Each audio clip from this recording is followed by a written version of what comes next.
A topic of discussion is atomic radius. So please take a point before starting with the topic.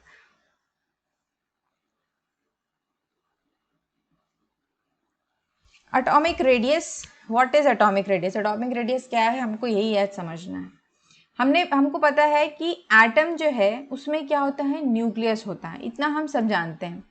तो nucleus से जो बाहर वाला electron है, बाहर वाले इलेक्ट्रॉन से मेरा क्या मतलब है, जो बाहर वाले शेल में इलेक्ट्रॉन है उसकी जो दूरी है, डिस्टेंस है, उसको हम कहते हैं एटॉमिक रेडियस।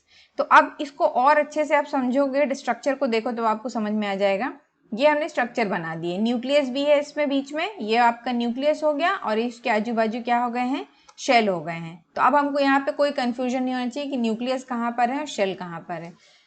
तो ये जो बीच में है इसे हम कहते हैं न्यूक्लियस, इसलिए मैंने एन से डिनोट की हूँ। ये कोई न्यूट्रॉन प्रोटॉन का डिनोशन नहीं दे रहा है, एन मीन्स न्यूक्लियस यहाँ पर, ठीक है, समझाने के लिए। और इसके जो बाहर हैं वो क्या है, इसके शेल हैं जिसमें क्या रहते हैं, इलेक्ट्रॉन। ये जो एन हो गया न्यूक्लियस और बाहर वाले शेल में जो इलेक्ट्रॉन प्रेजेंट है, इनके बीच का जो डिस्टेंस है उसे हम कहते हैं एटॉमिक रेडियस। ये जो हम बोल रहे हैं बाहर वाले शेल में, बाहर वाला शेल ये आउटर इलेक्ट्रॉन, हम आउटर शेल भी बोलते हैं, और हम क्या बोलते हैं, हम इसको वैलेंस शेल भी बोलते हैं, और हम इसमें जो इलेक्ट्रॉन प्रेजेंट है उसको बोलते हैं वैलेंस इलेक्ट्रॉन। तो वैलेंस शेल में जो इलेक्ट्रॉन प्रेजेंट है और जो न्यूक्लियस है उसके बीच की दूरी को आप क्या कहते हैं, एटॉमिक रेडियस। ये हो गया पीरियोडिक टेबल। आप सबने देखा पीरियोडिक टेबल को, पूरी केमिस्ट्री ही पीरियोडिक टेबल पे बेस्ड है। तो अब हमको इसमें लेफ्ट राइट टॉप बॉटम को कंसिडर करते हुए चलना है। तो अगर मैं बात करूं कि तो अभी हम अब इस पूरे पीरियोडिक टेबल को दो डिवीजन यहाँ पे हो जाता है। एक अब पूरे पीरियोडिक टेबल का दो पार्ट में डिवीजन हो जाता है। अब बोल लो, इसको हम ऐसे कंसिडर कर रहे हैं कि एक टॉप टू बॉटम हम पढ़ेंगे और लेफ्ट टू राइट पढ़ेंगे कि क्या डिफरेंस आ रहा है प्रॉपर्टी में, क्योंकि हम पढ़ क्या रहे हैं, हम पढ़ रहे हैं पीरियोडिक प्रॉपर्टी। तो पीरियोडिक प्रॉपर्टी को आपको पीरियोडिक टेबल के अलॉन्ग ही समझना पड़ेगा। तो सबसे पहले हम कंसिडर करते हैं लेफ्ट टू राइट। तो यहाँ पर ये जो हाईलाइट हो रहा है ग्रीन कलर, ये शो कर रहा है कि अभी हम किस पे फोकस कर रहे हैं, हम फोकस कर रहे हैं लेफ्ट टू राइट पर। और अब मैं जब आगे कभी भी लेफ्ट टू राइट बोलूंगी तो आपको कोई कंफ्यूजन नहीं होना चाहिए, लेफ्ट टू राइट तो सारी सुविधा आपके हाथ में। और टॉप टू बॉटम हम जब भी बोलेंगे, या मैं जब top to bottom term use करूंगी तो आप समझ लेना कहाँ से टॉप टू बॉटम बोल रहे हैं। तो ये रेड वाला टॉप टू बॉटम शो कर रहा है, ग्रीन वाला left to right. Left trend, left to right move करने पे जो z इफेक्टिव है इंक्रीज होगा, एटॉमिक रेडियस डिक्रीज हो जाएगा। ये हुआ z effective increase, atomic radius decrease, inversely proportional. इसीलिए मैंने आपको स्टार्टिंग में कहा था कि z इफेक्टिव पता होना जरूरी है एटॉमिक रेडियस पढ़ने के लिए, ठीक है। तो z इफेक्टिव बढ़ रहा है मतलब न्यूक्लियस का पावर बढ़ रहा है, तो एटम जो है वो क्या हो जाएगा, डिक्रीज हो जाएगा। क्योंकि अगर न्यूक्लियस के पास पावर ज्यादा रहेगा तो बाहर वाले शेल के जो इलेक्ट्रॉन है उनको भी वो क्या करेगा, अपनी तरफ खींचने की कोशिश करेगा।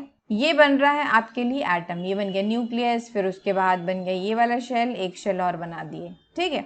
ये हो गया न्यूक्लियस, हमारा पता है फिर भी बताना जरूरी होता है। अब जो बाहर आपको आजू बाजू शेल दिख रहे हैं, ये वाले शेल हो गए, ये वाले शेल हो गए, इनका काम क्या है कि अपने पास इलेक्ट्रॉन को रखते हैं। तो हम रीजन पे आ रहे हैं, ये एक इलेक्ट्रॉन हुआ, ये सबसे पहले कहाँ आया, इनर शेल में आया। एक इलेक्ट्रॉन और हुआ, ये भी इनर शेल में आ गया। ये इलेक्ट्रॉन हुआ, अब ये आउटर शेल में आया, और ये भी आउटर शेल में आ गया। अब इस इलेक्ट्रॉन का जो आना है, ये जो इलेक्ट्रॉन अरेंज हो रहे हैं यहाँ पे, अभी अपन कोई इलेक्ट्रॉनिक कॉन्फ़िगरेशन ड्रॉ नहीं कर रहे हैं। मैं आपको इतना बता रही हूँ कि जो इलेक्ट्रॉन है वो किस तरीके से शेल में अरेंज होते हैं, क्योंकि अपन पढ़ यहाँ पे अभी एटॉमिक रेडियस रहे हैं, तो आप कहीं और कंफ्यूज मत हो जाना कि इतने इलेक्ट्रॉन है उतने इलेक्ट्रॉन है। अब आप एक चीज बहुत ध्यान से समझिए, फिर स्टेटमेंट को रिपीट करते हुए, ये घट क्यों रहा है, ऐसा क्या हो गया, वो उसका घटने का कारण क्या है। उसका घटने का कारण ये है कि ये जो यहाँ, तब आप एक चीज देखो कि एक इलेक्ट्रॉन यहाँ आया था, फिर एक इलेक्ट्रॉन यहाँ आ गया, तो अब एक ही जो शेल है बाहर वाला, एक ही शेल में इलेक्ट्रॉन जो है वो आते जा रहे हैं, ठीक है। मतलब यहाँ पे शेल इंक्रीज नहीं हो रहा है लेकिन इलेक्ट्रॉन इंक्रीज हो रहे हैं, ठीक है। मैं चाहूं तो अभी यहाँ पर एक इलेक्ट्रॉन और लाके ड्रॉ कर दूं। मान लो मुझे 2p3 करना था या 2p4 करना है, 4 इलेक्ट्रॉन भर दिए, 5 इलेक्ट्रॉन भर दिए एंड सो ऑन। तो रीजन क्या है कि जब भी हम लेफ्ट टू राइट जाते हैं तो जो प्रिंसिपल क्वांटम नंबर है वो सेम रहता है, तो जो इनकमिंग इलेक्ट्रॉन है वो एक ही शेल में आ जाते हैं। ध्यान से समझिए स्टेटमेंट क्या है, बिकॉज प्रिंसिपल क्वांटम नंबर, ये बहुत इंपॉर्टेंट टर्म है जिसको हम डिनोट करते हैं स्मॉल n से। यही आपको बताता है कि कितने शेल है। जो आप शेल बनाते हो 1 2 3 4 5 करके कि 2 शेल है 3 शेल है, ये यही बताता है प्रिंसिपल क्वांटम नंबर। तो प्रिंसिपल क्वांटम नंबर तो सेम रहेगा, n सेम रहेगा।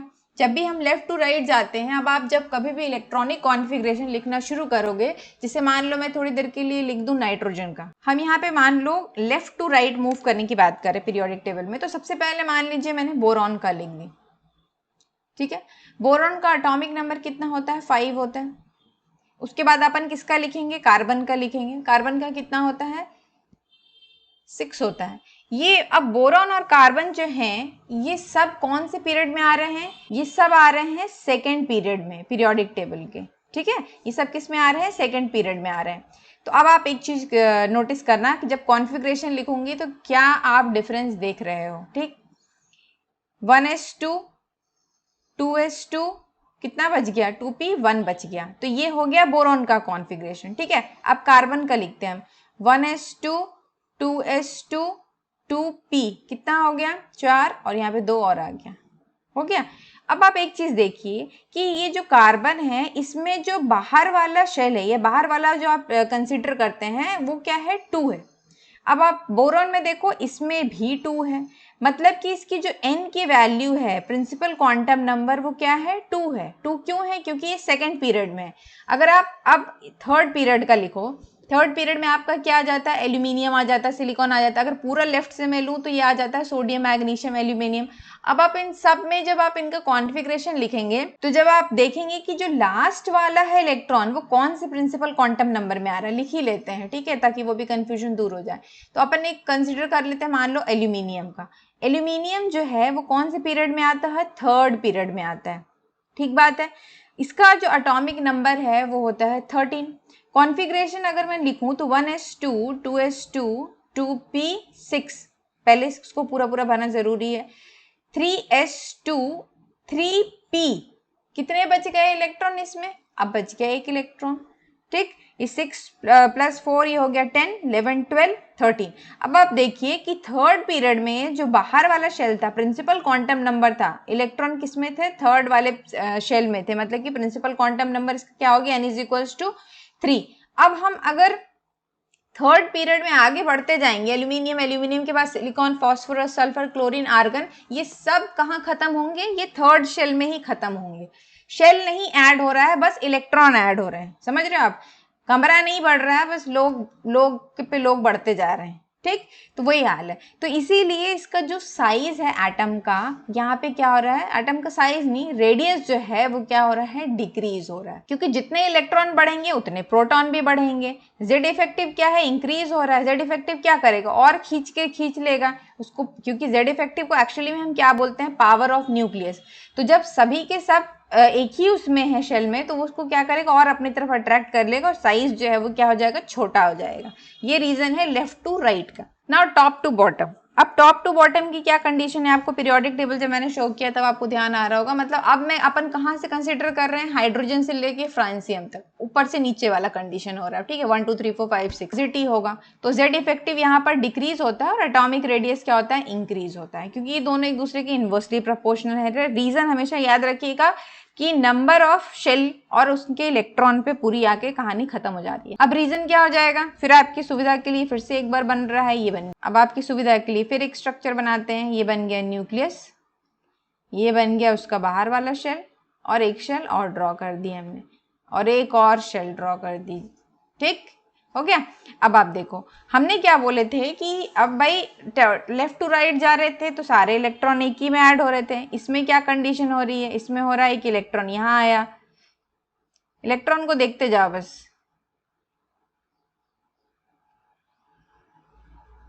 तो यहाँ पे आप एक चीज देखिए कि यहाँ पर नंबर ऑफ शेल्स इंक्रीज हुई। ये एक शेल यहाँ ऐड हो गया, तो ये जो नंबर ऑफ शेल्स इंक्रीज हो रहे हैं, इस सीधी सी बात है। नंबर ऑफ, बहुत सीधा एकदम सिंपल सा एग्जाम्पल है। पहले घर छोटा था, तो उस छोटे से ही घर में 10 और 20 लोग रहते थे। तो बहुत सिंपल सा रीजन है कि आपका घर पहले छोटा था, सिंपल सा रीजन है, आपका घर पहले छोटा था तो उस छोटे से ही घर में 10-20 लोग रहते थे, ठीक है। अब क्या हो गया, आपका घर बड़ा हो गया, तो घर बड़ा हो गया तो नंबर ऑफ रूम्स जो हैं वो भी बड़े हो गए, तो नंबर ऑफ रूम बड़े हो गए तो जो लोग हैं, लोगों को इलेक्ट्रॉन मान लो, वो अलग अलग रूम में रहने लगे।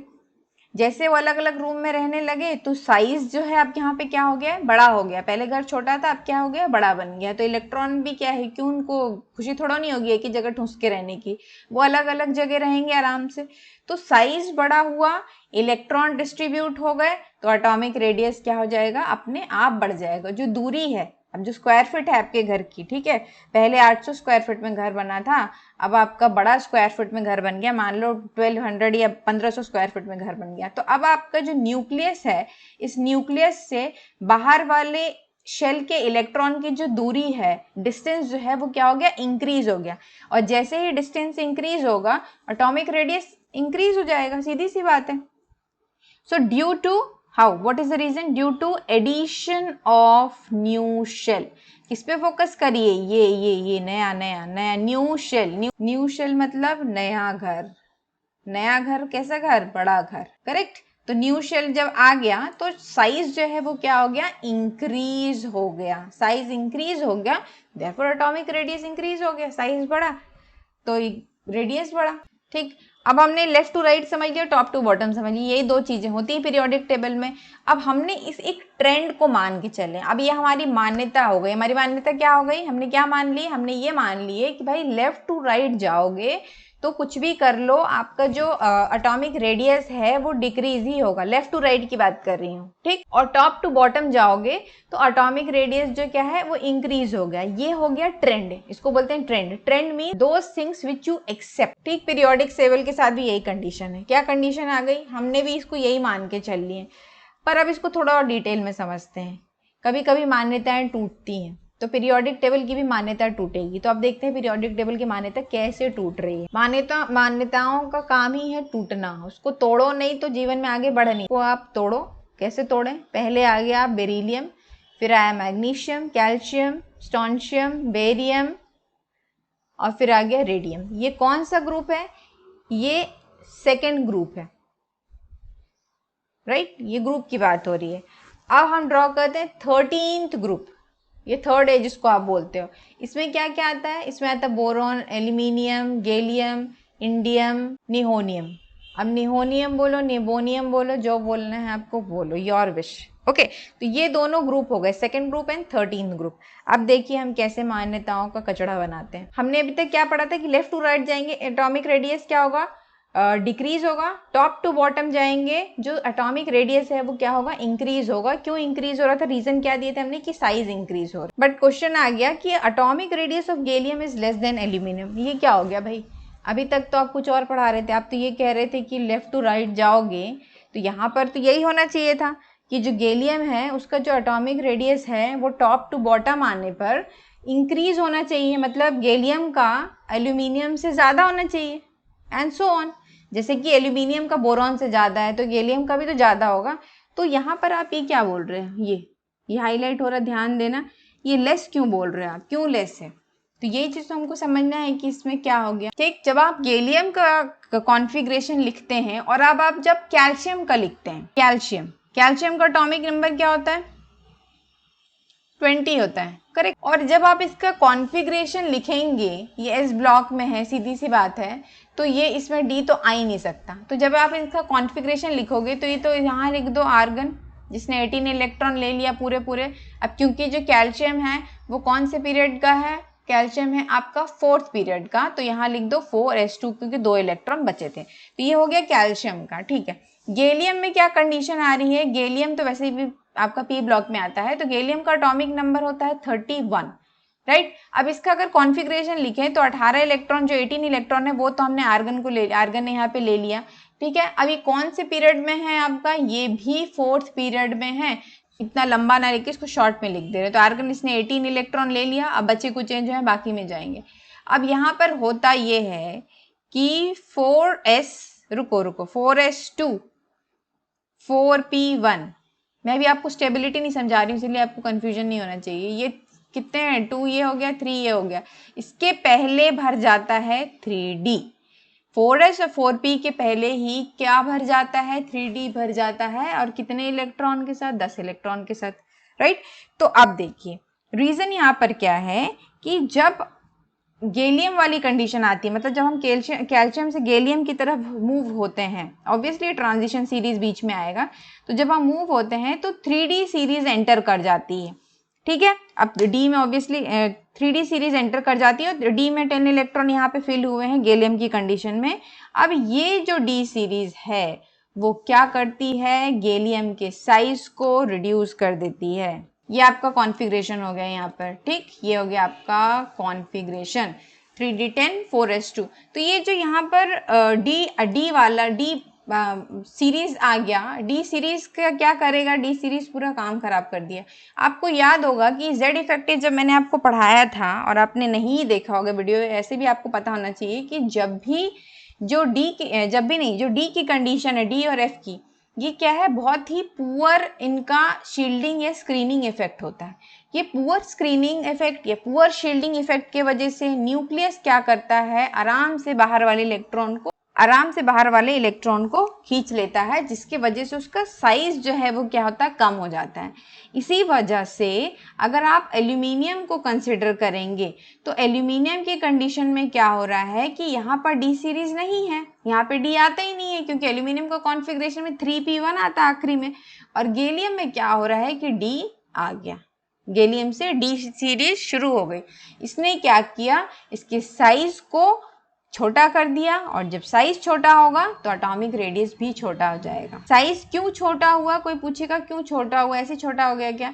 साइज छोटा इसीलिए हो गया क्योंकि जो डी है उसका स्क्रीनिंग इफेक्ट या शील्डिंग इफेक्ट, ये जो एल्यूमिनियम के पास पी है, पी से कम होता है।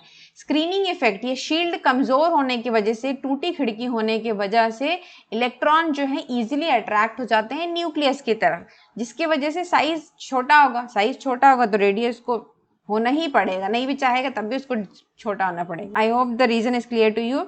Because D orbital shows poor screening effect. ऐसा मतलब क्या आ जाना कि 3D सीरीज आ गई तो पूरा काम सत्यानाश हो गया, 3D सीरीज आ गई। अब ये जो भी मैंने आपको बोला यहाँ मैंने स्टेटमेंट में लिख दिया ताकि अब पढ़ें तो आपको कंफ्यूजन ना हो कि why atomic radius of gallium is less than aluminium. And the statement is because first time 3D orbital series enter in the group which shows poor screening effect, therefore electrons are easily attracted towards nucleus which ultimately decreases the size of an atom.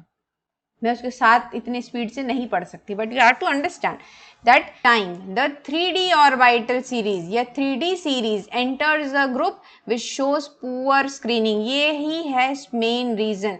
सिर्फ 3D लिखने से काम नहीं चलेगा, पूरा पूरा लिखो कि पुअर स्क्रीनिंग इफेक्ट शो करता है। वो आ गया डी तो क्या हो गया, कौन सा बड़ा काम हो गया, उसने किया क्या, पावर का यूज कहाँ पे किया है, वो पुअर शील्डिंग शो करता है, पुअर स्क्रीनिंग इफेक्ट है उसके पास, तो क्या करेगा वो, इलेक्ट्रॉन इजीली अट्रैक्ट हो जाएंगे।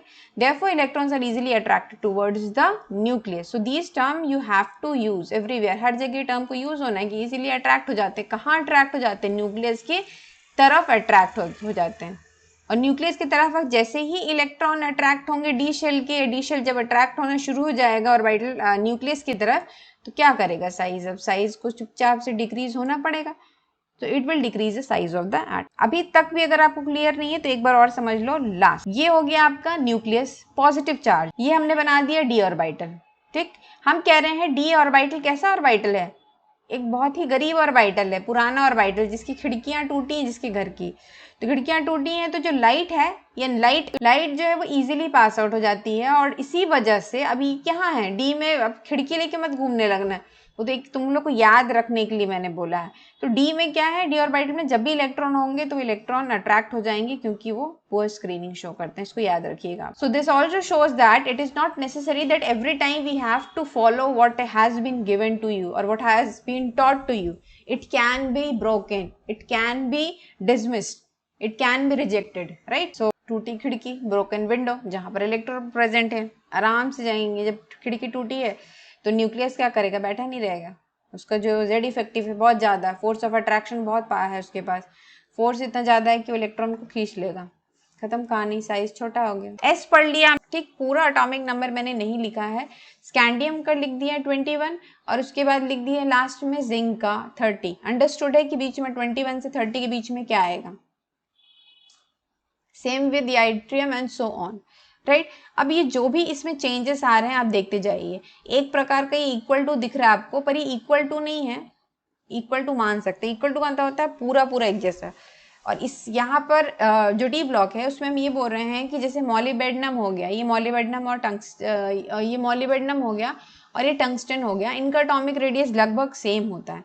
और इसीलिए मैंने ये वाला सिंबल बनाया है सब जगह, ऐसे इक्वल टू टाइप का आपको दिख रहा है। तो यहाँ पे क्वेश्चन अराइज होता है कि why the atomic radius is similar. Atomic radius को तो सिमिलर नहीं होना चाहिए, क्योंकि हमने एस और पी में अब तक ये पढ़ा है कि एस ऊपर से नीचे, मतलब जब टॉप टू बॉटम आ रहे हैं तो साइज जो है वो इंक्रीज हो रहा है, तो रेडियस जो है ऑब्वियसली इंक्रीज होगा। बट यहाँ पर ऐसा क्यों हो रहा है, इन दोनों का साइज क्यों बराबर आ रहा है, ऐसा नहीं होना चाहिए था। अब ये आप देख रहे हैं 57 से 71 लिखा, बीच में कुछ नहीं लगा। ये क्या है, कौन से ब्लॉक आ रही है, लैंथेनाइड जिसको बोलते हैं अपन, लैंथेनाइड वाला ब्लॉक आ जा रहा है, ठीक है। तो 57 जो है वो एटॉमिक नंबर है लैंथेनम का, लैंथेनाइड का नहीं, लैंथेनम का। और 71 किसका है, ल्यूटेशियम का।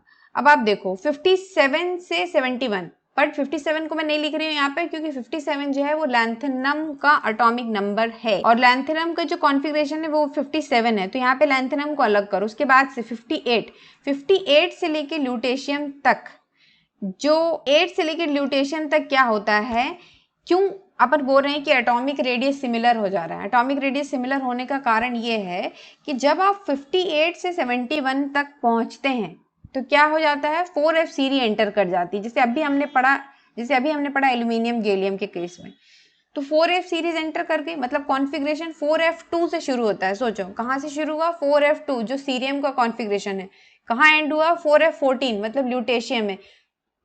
कितने टाइम्स हो गए, 14 टाइम्स। मतलब आप सोचो कि जो रेडियस है, ये जो साइज है वो कैसे कितना सिकुड़ा होगा, 14 टाइम्स। कितने टाइम्स कॉन्ट्रैक्ट हुआ, 14 टाइम्स कॉन्ट्रैक्ट हुआ।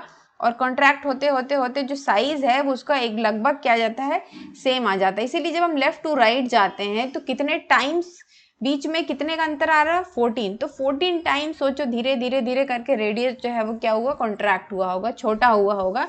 तो ये जो है इसके जो रेडियस है, जैसे कि आप सिल्वर और गोल्ड का बोलो, वो लगभग सेम आता है। मान लो क्वेश्चन आ जाता है कि why the atomic radius of silver and gold is same या सिमिलर, तो आपको रीजन क्या देना होगा, it is similar because of the presence of the 4f series, because the first time the 4f series enters, due to which it reduces the size of the atom। 4f series enter कर जाती है और 4f series enter करने की वजह से size छोटा हो जाता है। क्यों छोटा हो जाता है, अभी मैंने बताया था कि हमने जब डी का पढ़े थे, ऐसा क्या हो गया, 4f जो 4f है वो क्या है, कोई बहुत बड़ा पावरफुल है क्या, 4f जो है बेचारा टूटी खिड़की वाला गरीब व्यक्ति है। F की शील्डिंग इफेक्ट बहुत ही पुअर है। किससे पुअर है, D से भी पुअर है। तो वो क्या करेगा, साइज को छोटा करते चलेगा। तो आपको ये चीज लिखना जरूरी है, सिर्फ ये लिखने से काम नहीं चलेगा कि 4f सीरीज एंटर कर गया। 4f सीरीज एंटर कर गया और आपको ये भी लिखना पड़ेगा कि 4f जो है वो it shows poor screening effect because of which the size of the atom reduces या डिक्रीजेस। अब now this continuous decrease in atomic radius is called lanthanide contraction. यही जो हम बोल रहे हैं कि देखो 14 मतलब 4f2 से शुरू हुआ, हम क्या बोल रहे हैं, कहाँ से शुरू हुआ, 4f2 से शुरू हुआ, कहाँ जाके खत्म हुआ, 4f14 पर खत्म हुआ, मतलब कि 14 टाइम्स। तो इतना जो धीरे धीरे डिक्रीज हो रहा है एटॉमिक रेडियस को, इसको हम क्या बोलते हैं, कॉन्ट्रैक्ट होना। इसी को तो मैं टर्म अपनी यूज करते हैं ना, कॉन्ट्रैक्ट हो रहा है, सिकुड़ रहा है। तो ये जो सिकुड़ना है किसका, लैंथेनाइड वाली सीरीज का, इसको हम बोलते हैं लैंथेनाइड कॉन्ट्रैक्शन। तो लैंथेनाइड क्यों कॉन्ट्रैक्ट हो रहा है, एटॉमिक रेडियस टर्म हम यूज कर रहे हैं, decrease in the atomic radius. So what reason we will write, ये इतना तो अप्रोप्रिएट है नहीं कि continuous decrease in the atomic radius is called lanthanide contraction. सही है ये आंसर। आगे क्या लिखना है, अपन को हर चीज का रीजन देना होता है। तो रीजन के हम क्या देंगे कि 4f orbital shows poor shielding which allows electron to attract towards the nucleus, thereby resulting in the reduction of size. So all you know that the electron जो है, अब आने वाले जो भी इलेक्ट्रॉन रहेंगे 4f2, मतलब अब जो भी इलेक्ट्रॉन आ रहे हैं लास्ट वाली लाइन अपन ने लिखी है कि all electron enters in the same 4f orbital, क्योंकि प्रिंसिपल क्वांटम नंबर क्योंकि f अब जो है सारे के सारे इलेक्ट्रॉन किस में एंटर कर रहे हैं, f में एंटर कर रहे हैं। और f का जो स्क्रीनिंग है या शील्डिंग है बहुत ही पुअर है। स्क्रीनिंग पुअर है, शील्डिंग पुअर है, तो साइज तो रिड्यूस होना ही है ना।